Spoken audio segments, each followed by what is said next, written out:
Vega. It's a vegan protein that I would love to not pay for anymore. Vega, send me some protein. If I don't know, Vega, if you're not into me, fine. Other protein brands, like, I'm not committed yet. I can be though, if the price is right.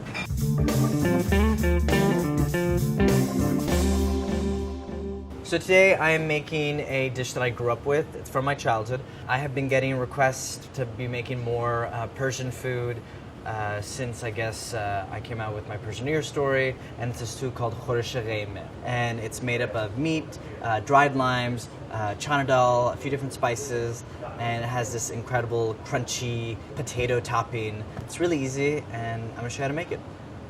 We're gonna start with the onion. This is just gonna be the base, like with so many different stews around the world.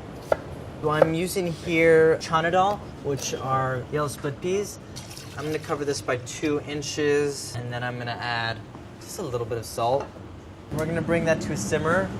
Once it comes to a boil, we'll reduce it to pretty low simmer. Let that go for 10 minutes. Meanwhile, we're gonna heat about 3 tablespoons of oil. So I'm gonna take you back. We have 1 pound of chuck cut to about 3/4 inch, 1 inch pieces. I'm gonna season this with salt. Give that a toss. If you could do this early, as in like an hour before, that's great, just to really season the meat. You have the oil nice and shiny. We're gonna add the onions. I'm gonna walk away for a second. At home, don't walk away unless you're a professional. I wanted to show you these. These are called in Farsi limu omani, which translates to basically salted Persian limes. It's so perfumey. It has that musky flavor. I love it. Ideally, you want to pierce these so that their flavor can be extracted when you add them to the stew. All right, let's see how the onions are doing. Okay, I'll season this with a little bit of salt. Okay, so we have our onions. They're pretty soft. They're brown around the edges. This is good.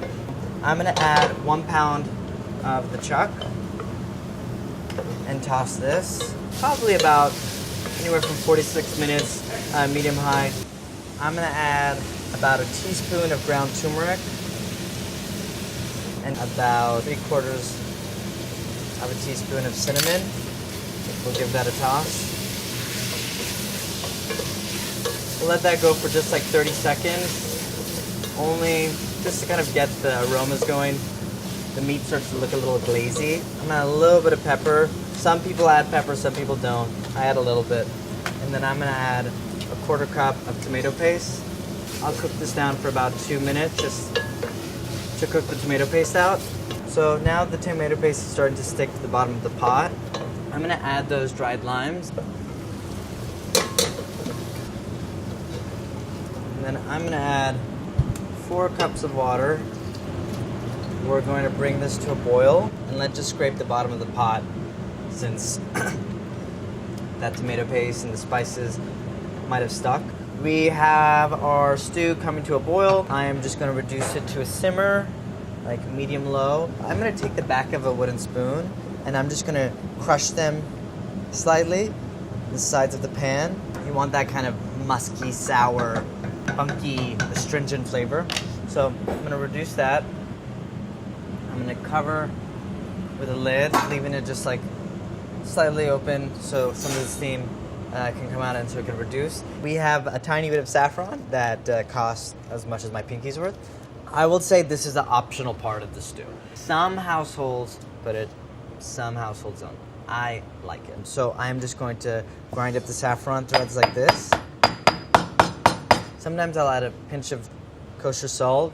Some people add like coarse sugar just to kind of help it grind to a powder.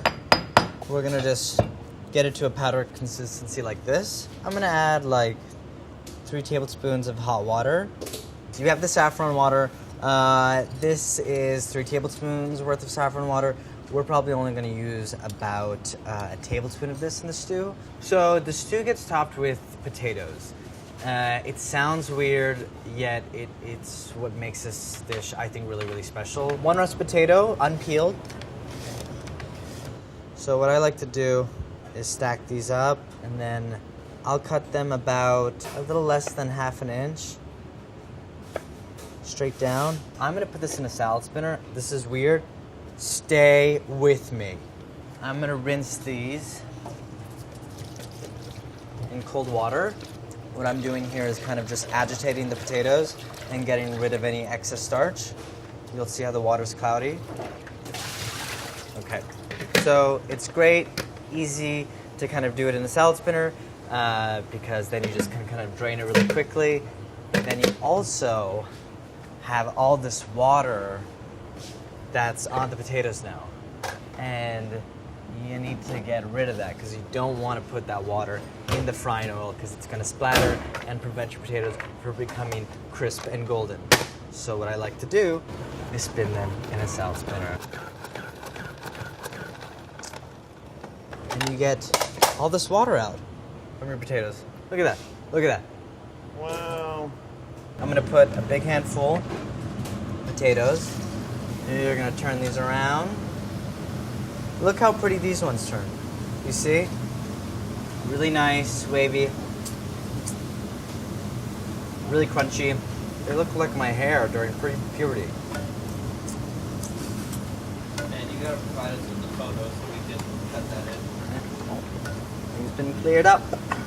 So you want to take the potatoes out when they start to turn golden like this.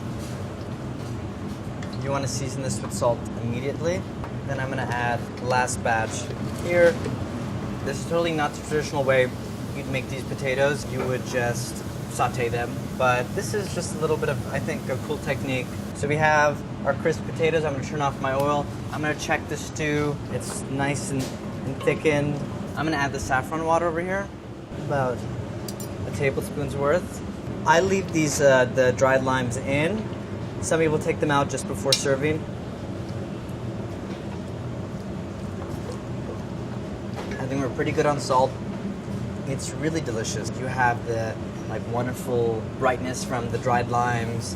The chana dal has great texture. I'm just gonna serve this up. And this is not a published recipe, so just follow us at this video. You can DM me if you want more details or questions, and I'll get back at you. I'm just gonna top this with potatoes, like that.